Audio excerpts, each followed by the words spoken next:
G'day guys, and welcome to the first podcast of the 7 Yams. Today, we will be discussing homelessness in South Australia. My name is Kieran and I'm going to be your host for today. Joining me are Harold, Akol, Celine, Ahalia and LJ. Unfortunately, our 7th member, Harry, couldn't be here. So guys, obviously everyone knows that homelessness is an issue in South Australia, but is it really as bad as people make it out to be? Well, the statistics as of late 2019 show that it is in fact as bad as people say it is. As a whole, Australia has over 160,000 people experiencing homelessness, and 18,000 of those people are children under the age of 12. That's massive. South Australia's number of people experiencing homelessness is at around 6,000 people, and suburbs such as Port Adelaide, Adelaide CBD, Salisbury, Onkaparinga and Charleston alone make up half of that number. This number will only continue to rise if certain steps are not taken to fix this. Wow, alright, that actually seemed a little bit more dire than I originally thought. But what steps would be needed to be taken to see improvement? Doesn't the government have programs in effect to help with homelessness? Well, one of the main initiatives the government has put in place to prevent homelessness is the National Partnership Agreement on Homelessness, or the NPAH. Its role is to fund around 180 programs aimed at assisting people at risk of homelessness. Yeah, but do you think they're actually effective? While community housing is affordable, the security of tenure is weaker. Public housing fails to provide protection to people at a risk of homelessness. People get houses through these programs, but they aren't able to keep them. I agree with some of your points. Although the government needs to do more to combat homelessness, evidence suggests that the NPAH programs have been effective in assisting the homeless population.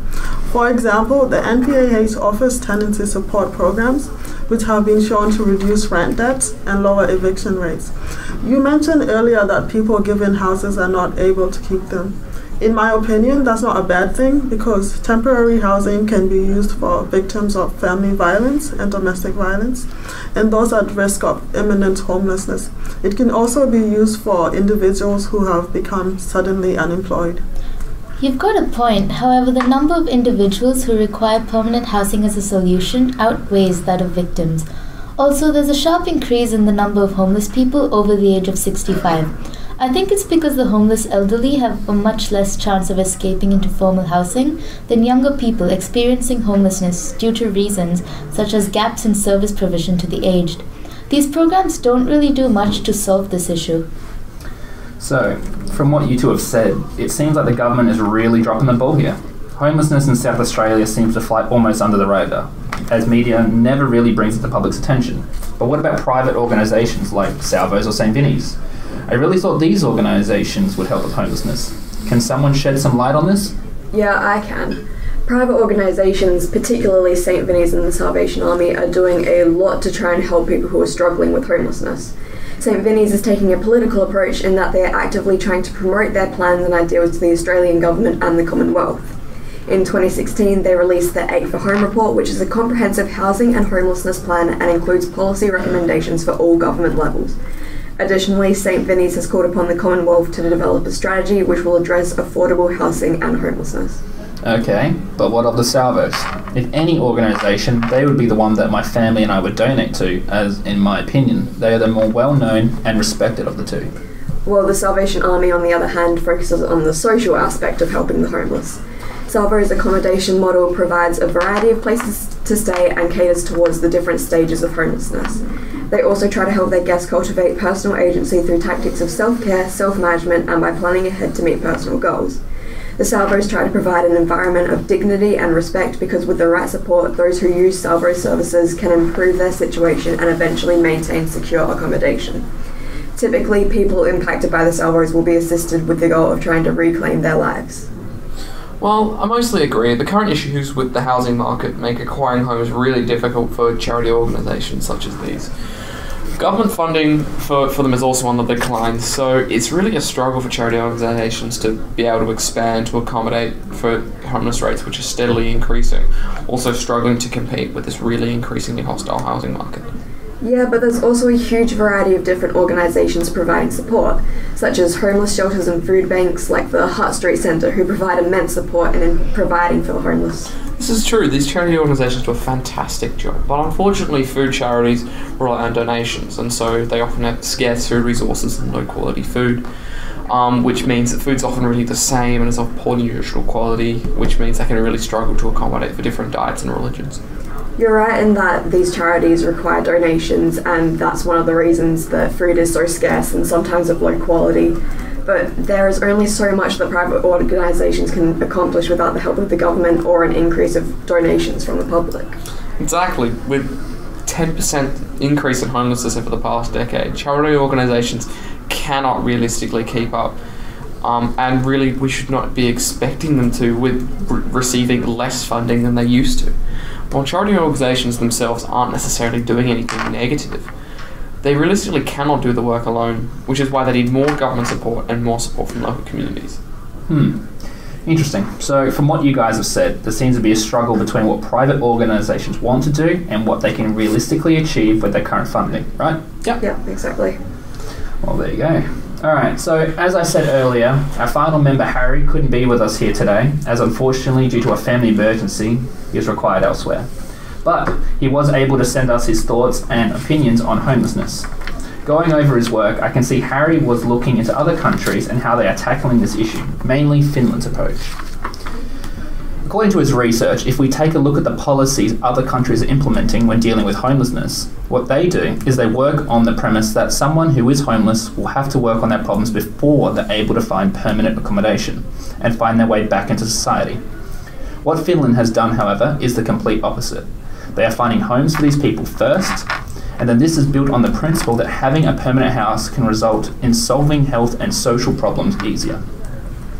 Just thinking that out loud, that sounds honestly like a really good strategy, because isn't substance abuse one of the major factors in homelessness?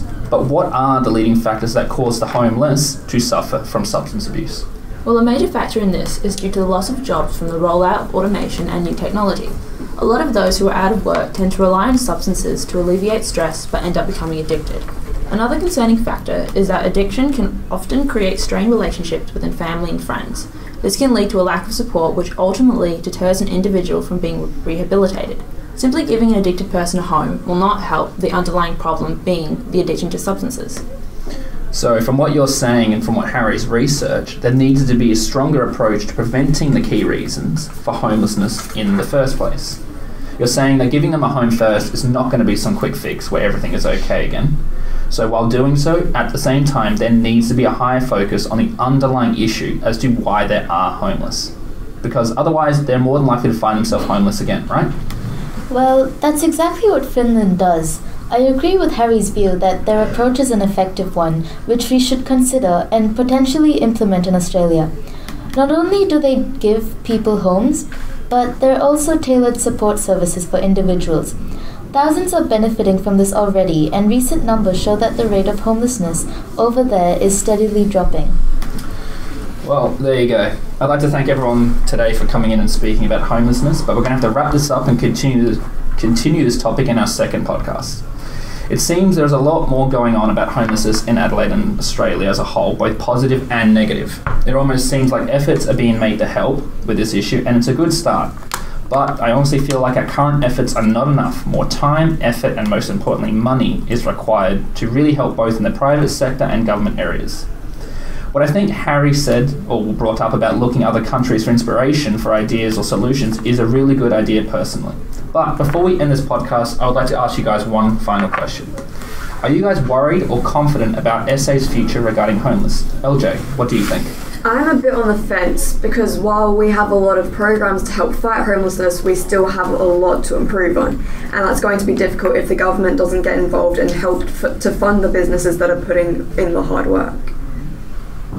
Well, there are aspects about South Australia's future which I feel confident about, and one of those is transport. Recently, there have been new tram lines and roads developed in Adelaide and metropolitan areas. This could be beneficial for the homeless population because it might lead to more efficiency and affordability in public transport. And with the number of sky-rise buildings coming up in Adelaide, I think it's evident that there's an increase in demand of facilities, hence leading to an increase in employment opportunities, and this may help to break the cycle. I think if our government puts in the effort to resolve the issues discussed earlier, South Australia would see a sharp decrease in the number of homeless people. I generally like to be pretty optimistic about the future, and I think we can have a really great system if the government can put through some really crucial reforms to the homelessness problem. However, in our current system, I don't see our situation getting any better than it already is. To be honest, I'm not at all optimistic about SA's future in relation to substance abuse. I think the problem will only become worse.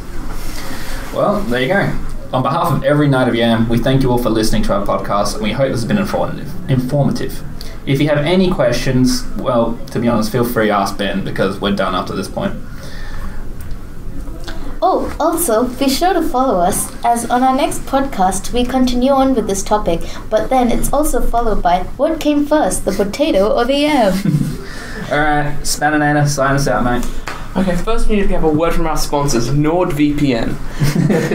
Protect your privacy from prying eyes with military-grade encryption. Buy NordVPN today using the promo code YAM in the description down below for 50% off a 1-year subscription.